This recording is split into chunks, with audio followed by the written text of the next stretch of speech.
Worst Punishments in History, Part 2. If you thought punishments in Part 1 were brutal, wait till you see what humanity cooked up next, because apparently, too far was never far enough. Number 1. Keelhauling. Keelhauling was used mostly by 17th and 18th century navies, especially the Dutch, and it literally means to haul under the keel of a ship. It was handed out to crew members who committed serious crimes like mutiny, desertion, killing an officer, or just seriously pissing off the captain. Tied by the wrists, the sailor dangled helplessly from the ship's side. Sometimes an oil-soaked rag was tied over his nose and mouth just to make breathing a privilege. A weighted rope was fastened to his legs and looped beneath the ship, running to the other side. Then the sailor was thrown overboard and dragged under the ship's keel from one side to the other. By the way, old sailing ships were so tall that the drop alone could kill a man. As he was dragged beneath the hull, his back scraped against the barnacles and rough timbers, flaying the skin and exposing raw flesh. And as if that wasn't enough, his open wounds were now soaking in salt water, literally rubbing salt in their wounds. To make things even worse, the process was repeated 2 or even 3 times. Each pass meant more torn skin, more salt, and less sailor. Only a handful ever survived, but survival came with a price: severe infections like gangrene, missing chunks of flesh from the back and limbs, and just overall, a lifetime of pain. They were also dismissed from service since they were no longer fit to work. No wonder. Number 2. Scaphism. Scaphism comes from ancient Persia, sometime around the 5th to 4th century BCE. The only clearly recorded case of it comes from a Greek historian named Plutarch. In his book, Life of Artaxerxes, 1st century AD, section 17, he describes how a soldier named Mithridates was punished for killing the king's brother and bragging about it. So what started as a revenge punishment eventually became one for betrayal of the king, murder of royal kin, or total insubordination. Here, the condemned was stripped naked and sandwiched between 2 small boats or hollowed-out tree trunks. And by the way, contrary to popular belief, it wasn't just one boat. There were 2. That's why this punishment was known as the boats. The boat had holes to leave the prisoner's head, hands, and feet exposed while the rest of his body stayed trapped inside. Then a thick mixture of honey and milk was prepared. The prisoner was force-fed this sticky mixture, and whatever didn't go down his throat was smeared all over his skin. After that, he was left in the blazing sun, floating on stagnant water. The sweet mixture attracted flies, maggots, beetles, and every crawling nightmare the river could offer. And as the hours passed, those insects burrowed into open sores, nostrils, eyes, and every other exposed part of his body. Meanwhile, the milk and honey caused violent diarrhea, so the man was now sitting in his own filth, turning his wooden coffin into a breeding ground for infection and decay. This wasn't punishment anymore. This was a slow, methodical execution. Each day, the guards returned to see if he was still breathing. If he was, they force-fed him again and left the sun and insects to finish the job. Over time, the prisoner's body began to swell from infection and heat. The criminal's flesh blistered, split, and filled with larvae, while insects nested in their wounds. Some later retellings claim that even rats joined the feast, though I couldn't find any official record of it. As the days went on, his flesh began to decompose and turned black. And at last, the victim was reportedly eaten to the bone, and he eventually died from a mix of infection, exposure, and septic shock. Number 3. Strappado. Earliest records of this punishment date back to the 13th century, but its use peaked across Europe between the 15th and 17th centuries. The victim's hands were tied behind the back, and a rope was attached to their wrists, then threaded through a pulley high above.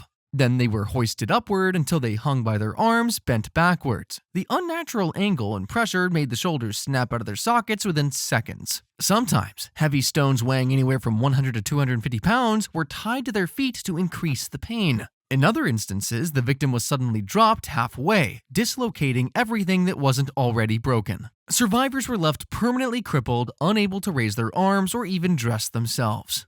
Number 4. The rack.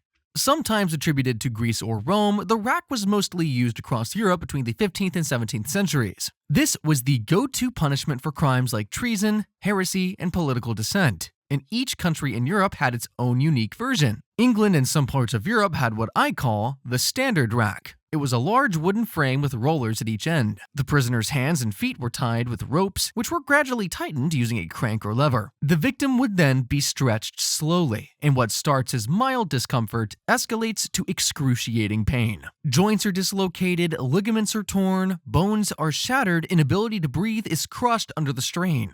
If the torturer woke up in a let's try something new mood, he'd take the prisoner off the rack and throw him into a tiny cell called the Little Ease. This added a new layer of torment, sleeplessness, and suffocating claustrophobia. Now, Spain had its own version called the Inquisition rack. This version of the rack came with spikes, and along with stretching, torches were held near their feet or armpits. Sometimes, they even applied cold water and ice to keep the prisoner awake and prolong the suffering. On the other hand, the Italian and French added the quote-unquote fire and ice method to the rack. While the prisoner was being stretched, his joints were heated with fire and were immediately doused with ice-cold water to intensify cramping. And finally, the Germans combined cruelty with logic and efficiency. First, they stretched the prisoner on the rack, then immediately hung him by his wrists on the Strappado. This method of stretching the body in all directions guaranteed the tearing or dislocation of the joints. Number 5. The Brazen Bull. The Brazen Bull was an execution device from ancient Greece, built in the 6th century BC under the rule of Phalaris, the tyrant of Archegos. It was crafted by an Athenian craftsman named Perillus. It was a life-sized bronze bull, hollow, polished, and built to fit a man through a small trapdoor. The idea was simple. Put a man inside and light a fire beneath the bull. Brass was used because it heated quickly and carried sound, turning pain into performance. Perillus even added pipes and flutes inside the nostrils of the bull so the victim's screams would echo through them and sound like the bellowing of an angry animal. He presented it to Phalaris as a new and improved way to punish criminals. The screams will sound exactly like a bull, my lord. Interesting. Get in and scream. Let me hear the music. My lord? Inside. No. Light the fire! By the way, this really happened. The first test subject of the Brazen Bull was its own creator. However, he did not die. Satisfied that the sound was accurate, Phalaris ordered the fire put out, had Perillus pulled out alive, and then thrown off a cliff. Number 6. Blood Eagle. This highly debated revenge punishment, or some may even call it ritual execution, comes from Viking Age Scandinavia, sometime between the 8th and 11th centuries. According to the Norse sagas, it was reserved for only the most hated of enemies, rival kings, traitors, or anyone who killed someone's family, really. Here, the victim was laid face down. Cuts were made down the spine, and the ribs were hacked loose and pulled wide open, forming what looked like wings. Then the lungs were yanked out and draped over those ribs, completing the eagle. Some Vikings even poured salt on the wounds. Good news for the victim, though, he was already dead. In theory, they did this to send the victim's soul flying to Odin, the god of war, death, and the afterlife. In reality, though, it sent the body into shock, agony, and death. Number 7. Poena Cullei. Poena Cullei, Latin for punishment of the sack, dates back to the Roman Republic around the 2nd century BCE. According to the Digest of Justinian, Book 48, Title 9, the Romans believed that anyone who killed their own parent must be sewn into a sack and thrown into the sea. And if no sea was nearby, they'd simply toss them to the beasts instead. Here's how it worked. First, as a warm-up if you will, the condemned was stripped, beaten, and whipped. Then came the sack, a large leather bag meant to hold both the criminal and his judgment. The Romans were afraid that the criminal would get lonely, so they added a few animals to keep him company: a dog, a snake, a monkey, and a rooster. Each animal had its meaning. The dog, a symbol of loyalty, twisted into betrayal. The snake, pure deceit. The monkey, a warped reflection of humanity, symbolizing moral corruption and madness. And the rooster, a symbol of restlessness, never letting the guilty sleep. Once inside, the sack was sewn shut and promptly thrown into the river. Some historians speculate that trapped in the sack with panicked animals clawing and thrashing in the dark, the condemned probably met his end way before the water ever did the job. Number 8. The Oubliette. Oubliettes were among the most infamous forms of punishment in medieval France, and Louis XI is said to have used them to execute more than 4,000 prisoners. The word oubliette comes from the French oublier, meaning to forget. And that's exactly what this dungeon was designed to do. They'd throw the prisoner in, lock the door, and just forget he ever existed. Shaped like an inverted funnel and made of solid stone, the Oubliette sat deep beneath the castle floor. The construction has 2 chambers. The upper chamber, also used as a holding cell, had a small window and a trapdoor beneath it. The prisoner who was supposed to be forgotten was lowered into the lower chamber through this very trapdoor. In a twisted form of royal courtesy, it's said the guards even offered a final farewell to the prisoner. Vade in pace. What's that supposed to mean? It means go in peace. It's tradition, and it also helps me feel less guilty.